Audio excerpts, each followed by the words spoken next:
dear beloved, Boss Mike, Cervera. Lungat na pahayag ng Amerika at Iran kaugnay sa gera sa Middle East. Eto, Amerika at Iran, magkaiba ng pahayag ukol sa gulo sa Middle East. Tingnan nyo mga kababayan ko. Ewan ko ba sa mga ito, sino ba talaga nananalo at sino ang natatalo? Pero mga kababayan, kung iisipin natin, ang natatalo, yung namamatayan. Kung sino ang mas maraming namamatayan, nalalagasan, yun ang natatalo. Tulad niyan, kita nyo, yung presidente dati, si Khamenei. Sino yun? Si Khamenei. Oh, si Khamenei. Di ba? Oh, di ba yun nadedo, napatay ng airstrike ng Amerika? O tapos napalitan naman nung anak. Tapos napalitan uli. Ganun ano? Oh, eto na mga kababayan ko. Pasok. Sino nga ba ang nagsasabi ng totoo? Sabi ni US President Donald Trump, may namumuo ng silang peace talk sa Iran. Kaya raw pinagpaliban nila pag-atake sa energy facilities ito. Oh, ano ba talaga? Eh, tinatanggi rin naman ng Iran na meron daw talaga silang pag-uusap. Oh, Yuri Vicente, Chi, oh, Maring Chi, ano na? Qatar, oo, ha? Eh, bakit ganon? Mia Dizon. Eh, sabi ng Amerika, may pag-uusap. Sabi naman ng Iran, wala daw. Eh, sino ngayon ang nagsasabi ng totoo? Meron iskaso. Ha? Sino nagsasabi ng totoo? Ha? Oh, good morning sa inyong lahat. Good morning, boss. Late tuloy ako. Kakatapos ko lang kasi panoorin yung live mo kagabi. Alam ko, nag-enjoy ka na naman. Oh, eto na. Sino ngayon ang nagsasabi ng totoo rito? Dagdag pa ni Trump, gusto na raw ng kapayapaan ng Iran. Oh, kita nyo, oh, Eduardo Kodjan, sabi ni ni Trump daw, gusto na ng kapayapaan daw ng Iran kaya nakikipag-usap na daw sila. Sabi naman ng Iran, wala kaming kahit na anong pag-uusap. Niyan si Trump, sabi, dar merkado. Di ba? Oh, eto na mga kababayan ko. Agad yung pinabulaanan ng Iran. Wala raw silang anumang negosasyon sa Amerika. Fake news lang daw ito ng Amerika para manipulahin ang financial at oil markets. Bago ito, parehong binida ng Iran at Amerika sa kanilang pahayag na panalo na sila sa gera. Anak ko, kita nyo mga kababayan, pareha silang umaako na panalo daw sa gera. Kita nyo mga kababayan, ano ba talaga? Ano talaga ang totoo?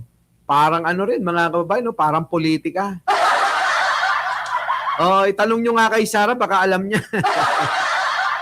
Hey, itanong nyo, Lunita. Lunita, tanong mo nga, Ilocan dyan. Ilocana dyan. Oh, tanong mo kay Sarah, ha? Oh, ako nagugulat. Wala nang mga DDS na pumupunta.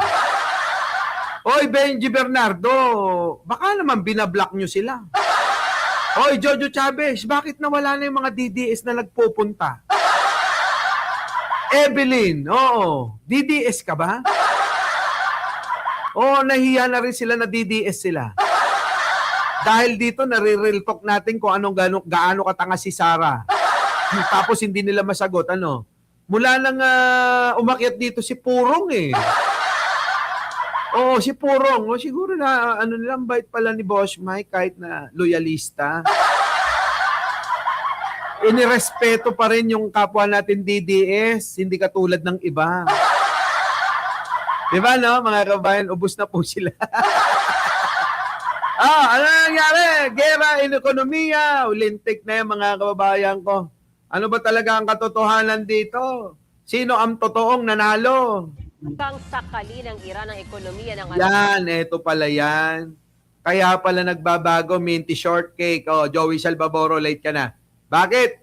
Oh, gera sa ekonomiya. Pasok! Sinusubukang sakali ng Iran ang ekonomiya ng Amerika sa pamagitan ng pag-ipit sa daanan ng langis. Nagbigay ng ultimatum si US President Donald Trump pero siya mismo ang nag-delay nito. Kaya nga, ikaw yung, ano ba naman, Donald Trump, idol ka pa naman namin. Bigay-bigay ka ng ultimatum, tapos ikaw rin pala yung, ikaw rin pala yung mambibitin. Di ba? Boss Mike, talo ang Iran kasi sira na pagawaan nila ng nuclear. Dapat samantalayin nyo na. Pulpugin nyo na. Di ba? Ay, naku, pulpugin nyo na. Pupugin nyo na. Ganun. Huwag nyo nang hintuan. Kaya tuloy, kita nyo. Di ba? Ay, nako. Mali yata yung nangyari, Bakit? Alamin sa frontline report na ito. Dana Brainerd, manood ka. Roel San Pedro, manood kayo, Grabe, Inuulan ng airstrike ang Israel. Nako! Nako Habang sa po! Iran, sanib puwersang inaatake Grabe, ng no? Amerika at Israel. Day 24 na ng gera sa Middle East. Nako! Nadamay na pati ang mga planta ng langis sa mga katabing bansa. Alaka, mga kababayan, kaya pala nagmamahal na. Alam nyo na mga dides, nagmamahal ang langis, gasolina, kasi ganito nangyayari, ha? Gaya ng Saudi Arabia. Kuwait, Grabe, no? maging ang mga oil refineries sa Iran at Israel. Nako! Ang gera mas lumawak. Sira ang mga establishmento, wasak din pati ang ekonomiya. Nako! Magastos ang gera. Ang Amerika na isa sa nag-utos sa pag-atake sa Iran, naglabas ng tinatayang $11.3 billion o 632.8 billion pesos. Grabe, no? Ganyan ang ginagastos nila, no? Kung ipamigay na lang nila sa atin. Di ba? Kung billion-billion yan mga kababayan ko, 632 billion, 0.8. Kita nyo? Dami yan, billion-billion. Edi, ilang bilyonaryo ng Pilipino yan. Di ba?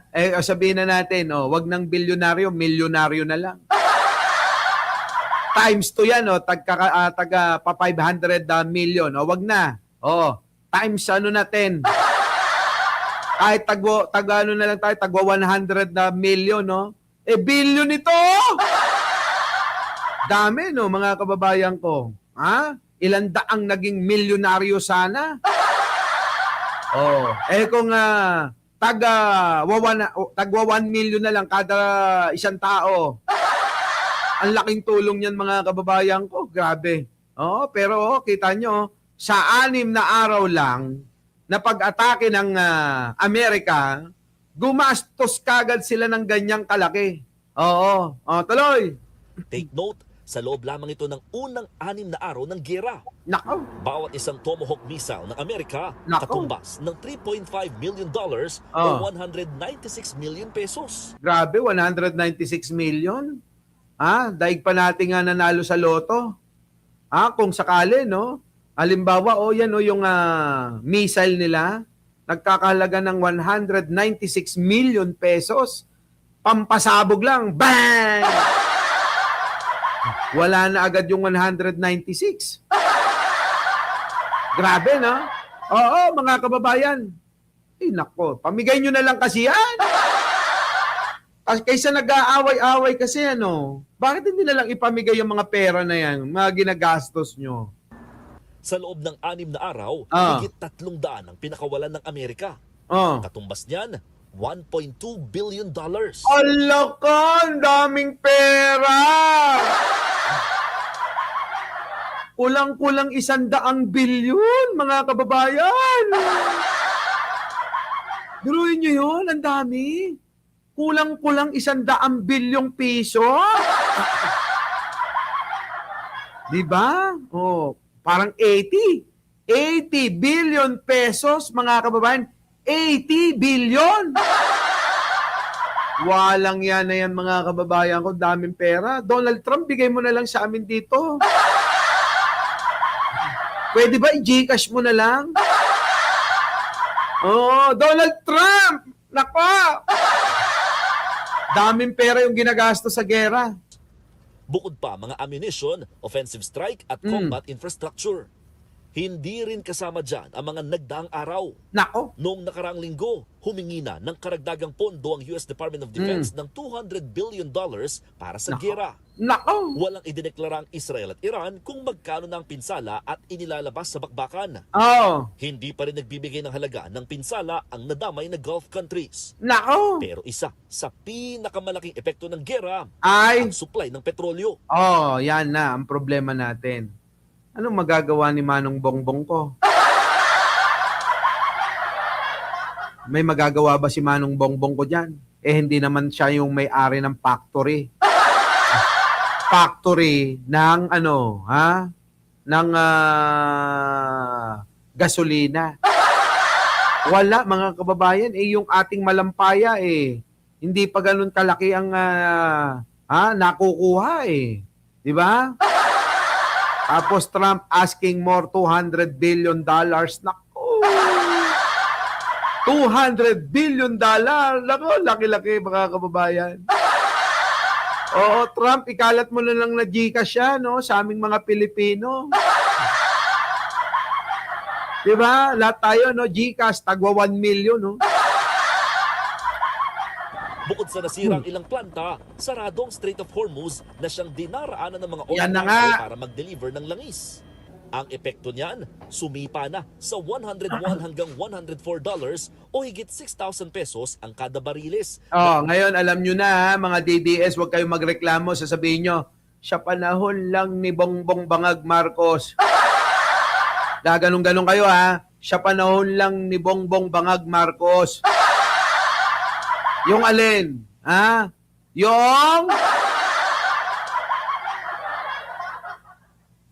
Yung pagtaas ng gasolina. Grabe sila, no? Lahat sisi kay Pangulo. Eh, ayan na nga ang ebidensya. Mga bobo. Video-video pang gano'n, no? Eto na, mga kababayan ko. Kailangan na talaga natin na palitan si Bangag Bongbong Marcos. Gaganong-ganon sila, tapos papakita, tingnan nyo yung halaga ng gasolina. Ang taas-taas na. Ganon sila. Putik na yan, no? Sa panahon pa talaga ngayon, gusto nyo ipalit si Sara? Eh, sa panahon nga ngayon, hindi nyo makita. Ay, nako. Tuloy. Ang presyo ng Brent crude na siyang basehan ng presyo ng langis sa world market. Kahit ang Amerika na siyang #1 world's largest oil producer, tinamaan ng sumisipang presyo. Nako. Kaya naman, matapos maliitin at buweltahan ng Iran ang ultimatum ng Amerika, si US President Donald Trump pinospone ang deadline niya sa pagpapasabog ng mga... Pahiya ka dyan, Trump! Pahiya! Oy, mga taga-Amerika, yung presidente nyo, ha? Ako, opinion ko lang dito, pahiya ka dyan, wala ka isang salita. Diba? Kung ako yan, tinuloy mo na para matapos na.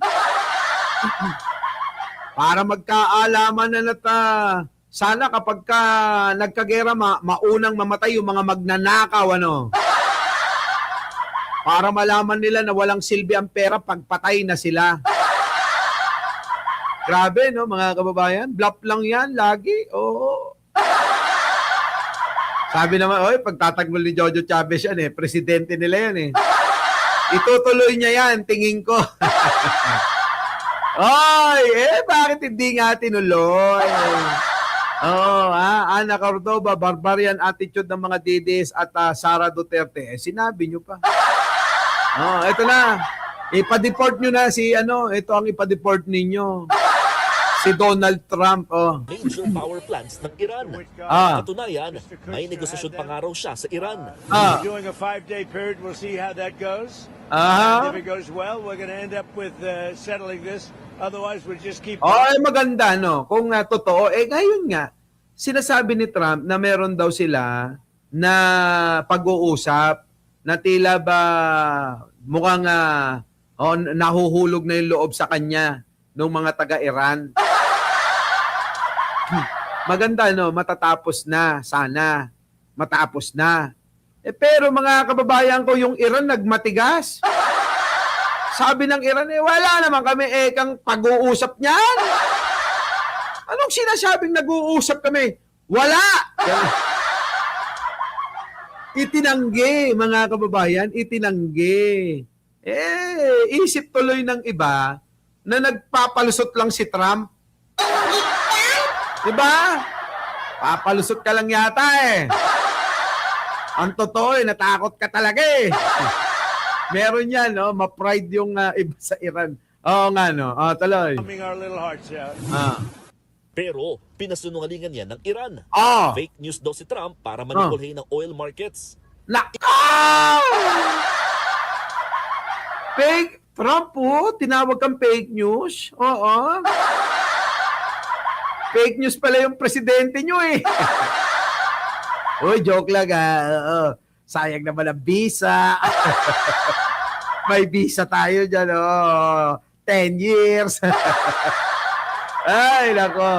Eto na, tuloy. Iginit din ng Iran ang parusa sa mga tinawag nilang agresor. Sa ngayon, nagpahayag na ang 22 bansa na tutulong para ligtas na makatawid sa Strait of Hormuz. Nagbabalita mula sa Yon, mga kababayan ko, buti naman, Buti naman may mga gusto pa rin tumulong na naapektuhan, Our beloved Boss Mike Cervera.